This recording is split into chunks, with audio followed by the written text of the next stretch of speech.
Ilikuwa ni moja weekend nzuri kweli kweli, lakini hapo jana taarifa zikaja mbaya kwa maana moja wa watu ambao walikuwa wakitumikia jamii akaondoka na Mwenyezi Mungu akaifanya kazi yake. MC Pilipili, Dar Post tunatoa salamu za pole kwa msiba huu mzito ambao umeweza kutufikia watu wote ambao tupo katika sana hii na maisha haya ya kujipambania kweli kweli. Hakika ameondoka mtu mmoja bora kweli kweli, na sisi tunamshukuru Mwenyezi Mungu kwa kazi yake hiyo, na hapa tunaendelea kukumbusha kuhusiana na sisi tuendelee kujiandaa, maana hatujui siku wala saa. Wakati mwingine tena mtazamaji wa Dar Sports, basi tunakutana kwa ajili ya kupeana taarifa zingine nzuri za kimichezo, na hii inatoka mitaa ya Msimbazi kule. CAF wamegonga hodi wakasema no, labda kwa mwaka mwingine tena ikiwezekana basi mtaweza kuwa hapa ambako mlihitaji kuweza kuwa, lakini kwa mwaka huu hapana, haiwezekani. Ni jambo gani hilo? Mimi na mwenzangu Hassan Saddam tuko tayari kwa ajili ya kukupa maelezo zaidi kuhusiana na hiki ambacho tunakwenda kukizungumza hapa. Ila kubwa zaidi lazima nikukumbushe kuhusiana na router safi za Yasi, router ambazo kwa takriban shilingi 1,500 tu unajipatia kutoka hapa Dar Sports. Kama ambavyo unafahamu ya kwamba kwa sasa internet ndio kila kitu, yani chochote ambacho duniani kwa sasa unakihitaji kipo katika masuala ya interneti. Kwa hiyo unahitaji kupata interneti safi na bora, na interneti safi na bora ni ile ambayo inatoka Yasi. Kwa takriban shilingi 1,500 tu unaipata router hiyo safi ambayo inaweza kuconnect zaidi ya device 30. Yani hata ukiwa nyumbani kama una familia watu 20-30 wote ina connect na wote mna enjoy internet. Lakini kingine kizuri kutoka kwao, internet yao kwa maana router yao ina battery ambalo lina dumu kwa muda mrefu mara baada ya kuliweka katika charge. Lakini jambo lingine zuri zaidi ni kwamba ukinunua unapata shilingi au unajipatia mwezi mzima bure. Karibu tena ndani ya Dar Sports. Kwa vizuri? Niko vizuri, namshukuru Mwenyezi Mungu. Nisijue wewe kama upo salama, basi ni amani ya upendo. Sio salama sana. Naam. Ndio maana unaona hata leo introduction yangu imekuwa na mambo mengi kweli kweli na sita sana. Nilikuwa na weekend nzuri, lakini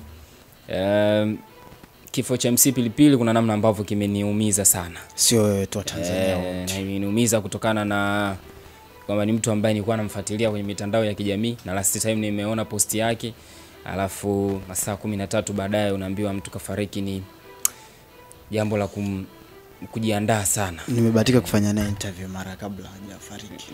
Tulifanya naye interview wakati ule na trend na kiatu chake cha dhahabu. Kipindi hicho alikuwa anakiita kiatu cha dhahabu. Miongoni mwa maneno alioniambia na yakumbuka ni nyakati za Mungu. Zikifika nyakati za Mungu zitumie sahihi.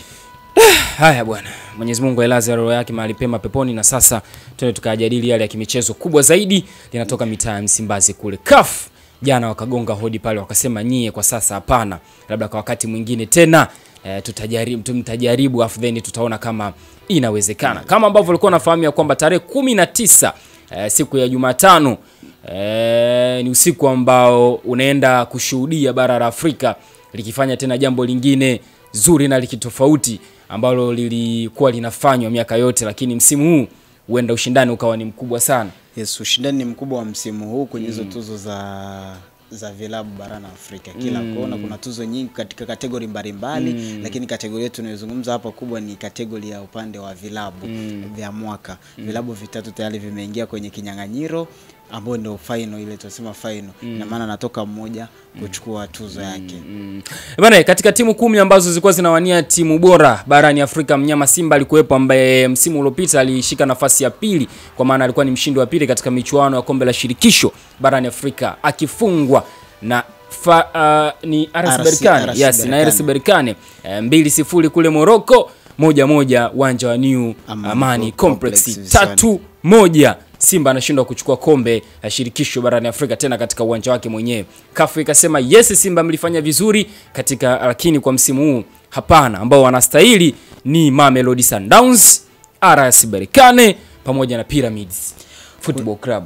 Kuna kitu ambacho nimekigundua wakati nafuatilia hizi tuzo, kiziangalia wanaangalia wale watatu, na maana hata wengine list 10 inatolewa tu, lakini naona sometimes wanakuwa na watu direct. Mimi sasa hapa ndo huwa na swali, kwa sababu nimefuatilia takriban misimu 5 iliyotoka kumalizika. Ndio bingwa wa kombe la mabingwa barani Afrika ndo huwa anaenda kuwa klabu bora barani Afrika. Kuna umuhimu gani wakafu kwa wanaziweka hizi timu zote 10 wakati wanajua bingwa huwa ni nani au mshindi kwenye tuzo huwa ni nani? Kuna kitu kingine labda ningependa labda wangeongeza wale washindi wawili, ambao ina maana washindi wa CAF Confederation wawili na washindi, ina maana mshindi wa kwanza na wa pili na mshindi wa kwanza na wa pili katika klabu bingwa ndio wanakazi ile list ya timu 4. Tujue kwamba wanaweka wale mabingwa waliofika finali katika matuzo za mashindano ya Afrika.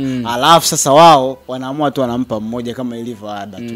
Kuliko ina maana ndio hicho kilichofanyika. Bingwa wa kombe la shirikisho RS Berkane yuko pale. Bingwa wa CAF Champions League hapa namzungumzia RS Berkane ndio yuko pale. Pyramids. Yes. Alafu wa pili Mamelodi Sundowns aliyefika finali ya kombe la shirikisho. Rana kwa msimu uliopita Champions League. Yes, ndio wako pale. Ina maana tu angelimuongeza na Simba wakawa ngapi? Wakawa 4. Kwa nini hawajafanya? Tukajua sasa kwamba listi pale sasa ubaya ni kwamba at least hizi tuzo zingekuwa zinapigiwa kura kama ilivyo Clementino Mzize, tungekuwa tunasema acha tumpigie kura Simba. Lakini sasa imeshakuwa obvious kwamba klabu ambayo inachukua Champions League ndio hiyo klabu inaenda kuwa bingwa inaenda kuwa mshindi wa tuzo ya klabu bora barani Afrika. Kwa mimi sioni hata umuhimu wa Berkane kuwa pale, sioni umuhimu wa Mamelodi Sundowns kuwa pale. Labda mtu aniambie kwa sababu wanafanya kwa issue za kibiashara, ila tofauti na hivyo ni kunidanganya. Yani kwa nini sasa kwenye hiyo finalist asingekuepo na Simba? Simba sikafika hatua ya ya finali, si ndio? Finali kafungwa na RS Berkane. Mamelodi yuko pale kwa sababu ya alifika finali ya Champions League, si ndio? Berkane yuko pale kwa sababu ni champion wa CAF Confederation. My question is, kwa nini wasingekuwa wanaziweka timu zote 4 kwa maana ya yule waliocheza finali ya shirikisho na wacheza finali ya Champions League, then wakakaa pale afu tukatafuta timu bora ni ipi? Inawezekana ndio timu moja imefungwa kwenye finali, lakini yenyewe ndio timu nzuri. Yaani ukiangalia wao ndio wamecheza mpira mzuri, kila kitu uwanjani wamefanya kizuri, lakini at the end of the day imekuja issue ya matokeo. Wao tu ndio wameshindwa kupata matokeo. Yaani unajua sometimes sasa ni kwenye soka letu la barani Afrika mimi wali inanishangaza sana. Barani Ulaya uwezo kukutana na kitu kama hicho. Ndio nitaka nikupe mfano. Tumeangalia tuzo za CAF za UEFA zilizopita msimu uliopita. Huu ilikuwa mwezi wa 5 kitu kama ziko save vizuri. Umeona pale PSG amepewa timu bora ya mwaka. Hakuwa na mshindani mwingine. Sikusikia mshindani mwingine. Yaani hawakuweka sio kipengele cha timu bora ya mwaka, haiwezekani. Yani kuna kitu nimeona bingwa tu yale mashindano ya mwisho, timu yake ndio inakuwa bora, haijalishi ikoje. Mimi ndio hicho kitu ambacho nimekishuhudia na nimekifanyia vizuri utafiti. Naona timu ya mwisho ambayo inakuwa bingwa, muda mwingi ndio timu yake inakuwa timu bora. Ni nadra sana ukute timu ambayo sio ni bingwa alafu timu bora itoke timu nyingine ambayo haijachukua ubingwa. Ni nadra sana hicho kitu ukiona. Ukiangalia timu zote ambayo imekuwa bingwa ndio huyo anakuwa timu bora. Na amekuwa bora ndio maana amechukua nini? Amechukua kombe. Sasa usikaniambia umekuwa bora alafu hujachukua kombe. Hapana. Bana, ili moja ya swali ambalo tunapaswa kuwa tunajiuliza, na ni mifumo ya uendeshaji tu wa soka letu barani Afrika sometimes inapaswa kubadilika, kwa sababu kama inajulikana mshindi ni nani kwenye kipengele fulani cha tuzo, sioni umuhimu wa kuziweka timu zingine. Labda kama wanafanya kwa issue za kibiashara ni sawa, lakini kwamba timu iko pale na inajitangaza ya kwamba imekuwa na msimu mzuri. Yes, Simba amekuwa na msimu mzuri kwenye CAF Confederation, lakini kwa nini naye hajaingia kwenye ziwe timu 4 pale? Yes, kwenye ile finalist ambao wamefika finali. Shirikisho club bingwa. Kwa nini hajaingia? Kwa sababu ukimtaja Pyramid ni champion, si ndio? Ni champion. Wa CAF Champions League. Lakini Simba kwenye top club rankings zile, Simba yuko juu ya Pyramid. Sina nielewa. Amemzidi point. Yaani wangekuwa wanaweka ni Mamelodi na RS Berkane pekee ndo wanaomzidi Simba kwenye ranki za Afrika. Wangekuwa wanaweka angalau yani wanawaweka katika kipengele kimoja, afu then watu wanaambia chagueni timu yoyote, kwamba timu gani ambayo wewe yani kwamba unaipigia kura timu gani unaiona msimu ndo imefanya vizuri, ingekuwa ni kitu kizuri zaidi. Ndio maana wenzetu Ulaya walishatoka huko. Yaani PSG ndio champion anapewa wewe ndo bwana ndo klabu bora ya mwaka. Sijui Man City hivyo. Sasa I don't know, mimi naona kuna kitu wa Afrika wanakuwa wanatuongeza, ni kama motisha inatengenezwa. Hicho kitu nimekuja ukitazama. Mfano labda timu yako inatajwa kwenye timu 10 Afrika bora. Kuna kitu kingine na kiongeza, kwa sababu kumbuka bado tunaendelea kujitafuta, soka letu bado halijakuwa kiasi kile. Kwa hiyo ina maana ile inachangia timu, ukiona basi nipo kwenye list ya timu 10, ina maana hata msimu unaokuja unaendelea kupambana. Msimu uliopita nilikuwa kwenye timu bora 10. Afrika inanitambua. Pengine napo nikuendelea kuitengenezea heshima ya timu yenyewe husika, inajitengenezea status kubwa barani Afrika. Unajua ukiwa kwenye timu bora 10 Afrika ni kitu kikubwa. Leo ukizungumza Ulaya, kila ligi unajua kuna timu zako 5 tayari ni kubwa. Huwa garagaza lazima uzizungumzie zile timu ni kubwa. Kwa Afrika labda hatuna hicho kitu ambacho tayari kipo. Leo hata ukikaa ukazungumza, utamzungumza Al Ahly kama ndo timu kubwa Afrika. Umemaliza, ni wachache utakuja umzungumzie Mamelodi Sundowns mpaka uanze tena kuchimba ile mpaka yani unatumia muda mrefu kwanza kuchimba timu moja moja. Kwa ina maana mara uanze kila ligi ndio mtafute mmoja, ni wachache sana, na wale unawajua kwa sababu gani? Kwa sababu wanafanya makubwa katika CAF. Kwa ina maana wakitoa orodha ya timu 10 inatengeneza heshima kwa timu. Mimi nafikiri hicho ndio sababu kuu inayotumika kuzitengeneza zile timu. Marumo Gallants aliingia kwenye timu 10 barani Afrika, lakini msimu uliofuata akashuka daraja. Ni msimu wake kwenye ule msimu akashuka na daraja. Yes. Ina maana ni kinachotengenezwa ni katika ule msimu. Ndani ya mwaka labda msimu 2024-25 ulifanya nini? Ukubwa wako Afrika ndio unakusaidia, labda inakupa wewe heshima kubwa ndani ya vilabu vingine barani Afrika. Na mara baada ya CAF kumalizana sasa na klabu ya Simba, na hatimaye wakaenda kwa kipengele cha mchezaji bora wa mwaka wa ndani. Unajua kuna mchezaji bora wa mwaka hiyo inasema intercontinental, kwa maana ya hata waliopo nje nao pia wanashirikishwa. Kiangalia pale kuna Victor Osimhen, yupo Mohamed Salah pamoja na Ashraf Hakimi. Yani hapa anatafutwa ambaye atachukua Ballon d'Or ya Afrika, lakini obvious pale na Ashraf Hakimi ndio anaenda kuwa mchezaji bora wa mwaka barani Afrika. Sema kwa upande wako. Hiyo ndio inaenda kuwa hivyo. Mimi natamani Osimhen ndio awe mchezaji bora.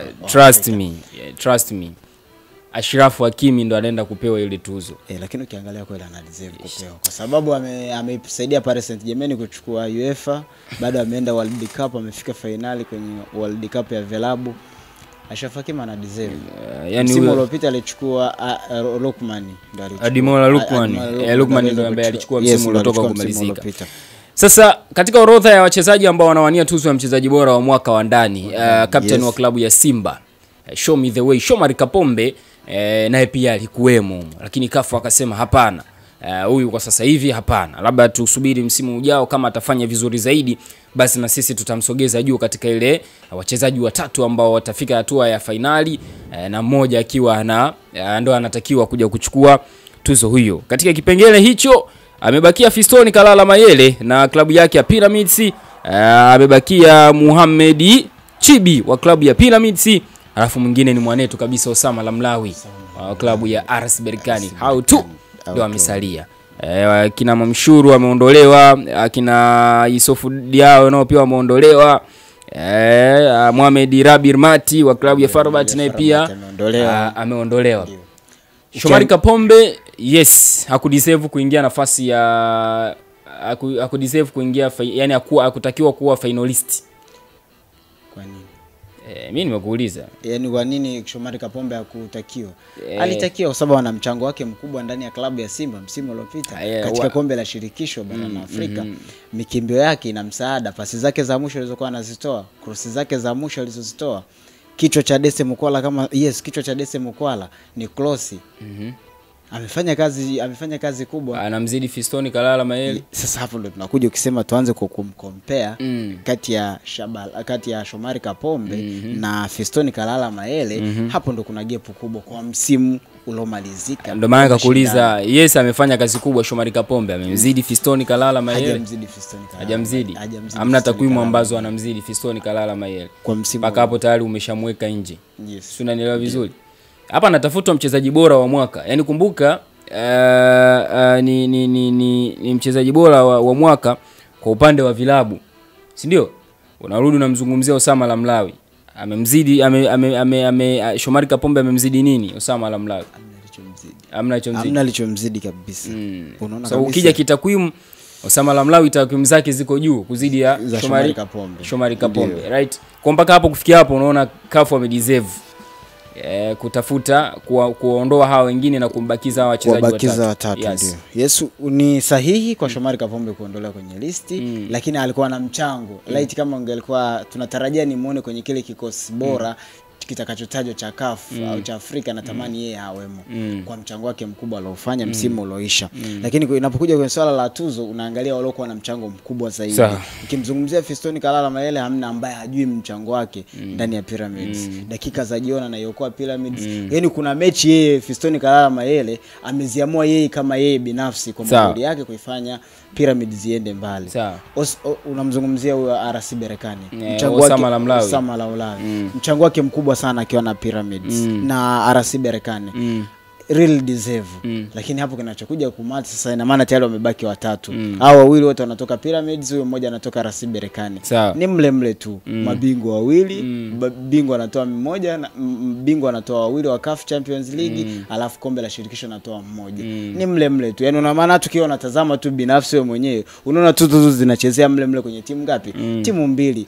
Unachezea kwenye bingwa wa kombe la shirikisho na bingwa wa kombe la klabu bingwa barani Afrika. Sawa, unajua ukimzungumzia Fiston Mayele magoli 7 msimu uliopita Champions League.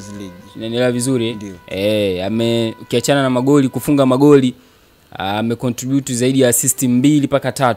Sawa, kwenye michuano hiyo ya Champions League. Sawa. Kwa hiyo top scorer unaachaje kumweka kwenye kinyang'anyiro cha mchezaji bora wa mwaka?